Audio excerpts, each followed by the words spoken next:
Cancer last స్టేజ్లో ఉన్న వారిని సొంత వారే ముట్టుకోవడానికి భయపడతారు. అటువంటి వారి గాయాలను శుభ్రం చేయడానికి దగ్గరకు వెళ్లేందుకు సైతం జంకుతారు. అటువంటి వారికి నేనున్నా అంటూ 10 ఏళ్లుగా నిస్వార్థంగా సేవ చేస్తోందన్నారు సార్.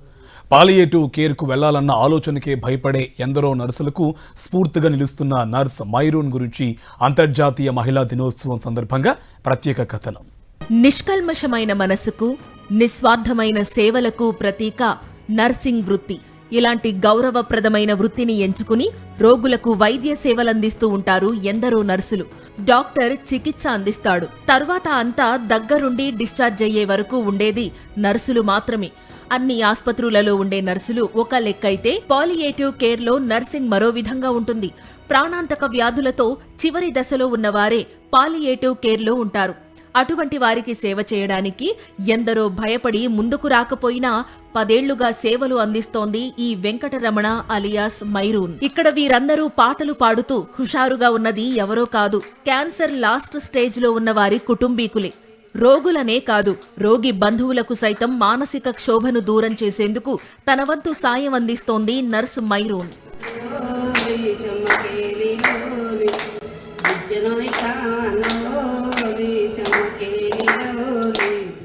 ప్రపంచాన్ని గడగడలాడించిన కరోనా సమయంలోనూ పాలియేటివ్ కేర్ పనులు చేశారు మైరూన్. ఆ టైంలో ఇళ్ల నుంచి కాలు బయట పెట్టేందుకు భయపడితే పాలిచ్చే తల్లిగా ఉన్న మైరూన్ మాత్రం వెనకడుగు వేయలేదు. 2021లో కోవిడ్ వచ్చినప్పుడు, కోవిడ్ టైంలో కూడా నేను పేషెంట్స్ దగ్గరికి వెళ్ళేదాన్ని. చాలామంది సర్వీస్ చేయడానికి ఇళ్ళకెళ్ళి బాడీని టచ్ చేయడానికి కూడా భయపడేవాళ్ళు.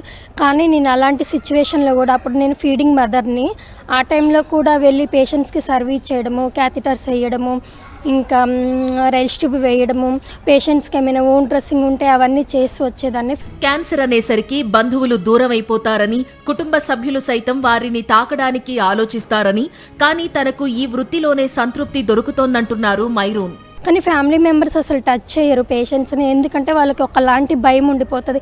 అమ్మో క్యాన్సర్ పేషెంట్సా, అది మనకి అంటుకుంటుందేమో, వాళ్ళని టచ్ చేస్తే ఏమన్నా అవుతుందేమో. కానీ ఇది క్యాన్సర్ అనేది ఎవరికి అంటేది కాదు. ఇది పాలియేటివ్ కేర్లో ఏంటంటే చాలా వూండ్స్ ఉంటాయి, స్మెల్ ఉంటుంది. అలాంటి వాళ్ళకి మేము దగ్గరకు తీసుకొని మేము పట్టుకుంటాం, ముట్టుకుంటాం, కానీ మాకు ఎట్లాంటి ఇబ్బంది కూడా ఉండదు. ఖమ్మం జిల్లాలో పుట్టిన వెంకటరమణ అలియాస్ మైరూన్ బీఎస్సీ నర్సింగ్ పూర్తి చేసింది. కొన్ని సంవత్సరాలు సాధారణ నర్సుగా ప్రైవేట్ ఆస్పత్రుల్లో పనిచేసింది. కానీ ఎక్కడా సంతృప్తి అనిపించలేదు. ఓ ఫ్రెండ్ ద్వారా పాలియేటివ్ కేర్ గురించి తెలుసుకున్న మైరూన్ అప్పటి నుంచి తన సర్వీస్ మొదలు పెట్టింది. నర్సుగా ఉంటే బాధలు తగ్గించవచ్చు అన్న ఉద్దేశంతో ఇటువైపు వచ్చినట్లు చెప్తోంది. ప్రస్తుతం దోమలగూడలోని పావని ప్రకాశ్ హైస్పైస్ లో హెడ్ నర్స్ గా చేస్తోంది. అంటే నేను ఎప్పుడో హాస్పిటల్కి వెళ్ళడం కానీ అట్లా చూసేదాన్ని కదా. కాకపోతే నా చుట్టుపక్కల ఉన్న వాళ్ళు చాలా నొప్పులతోటి అట్లా బాధపడుతూ ఉంటే, ఓకే నర్సింగ్ చదివితే ఇలా చేయొచ్చు, డాక్టర్ రాసిపోతారు, కానీ యాజ్ ఏ నర్స్గా ఇంజెక్షన్ వేయడము, డ్రెస్సింగ్ చేయడము అలాంటివి చేస్తారు. సో నేను దానికి చాలా అట్రాక్ట్ అయిపోయాను. ఓకే నర్సింగ్ చేస్తే చాలామంది బాధల్లో నుంచి విముక్తి ఇవ్వచ్చు వాళ్ళకి, మనం చేసే సేవ ద్వారా.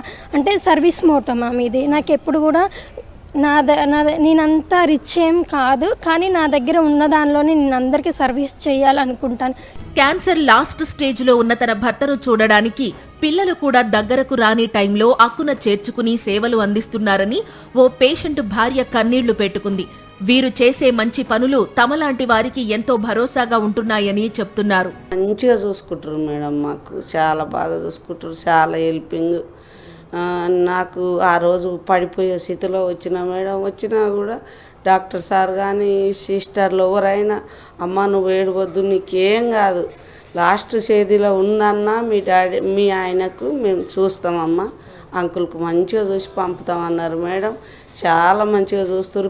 మృత్యువుకి దగ్గరగా క్యాన్సర్ చివరి దశలో ఉన్న వారి బాధ వర్ణనాతీతం. వారికి కుటుంబ సభ్యుల తోడే ఉండదు, దగ్గరికి రారు. అలాంటి సమయంలో వారికి కావలసింది మనిషి స్పర్శ, మనిషి పలుకు, మనిషి చెప్పే ధైర్యం. మాటలు మరణాన్ని దూరం చెయ్యలేవు, కానీ వాయిదా వేయగలవు. అటువంటి ధైర్యాన్నే తన రోగులకు అందిస్తోంది ఈ మైరూన్.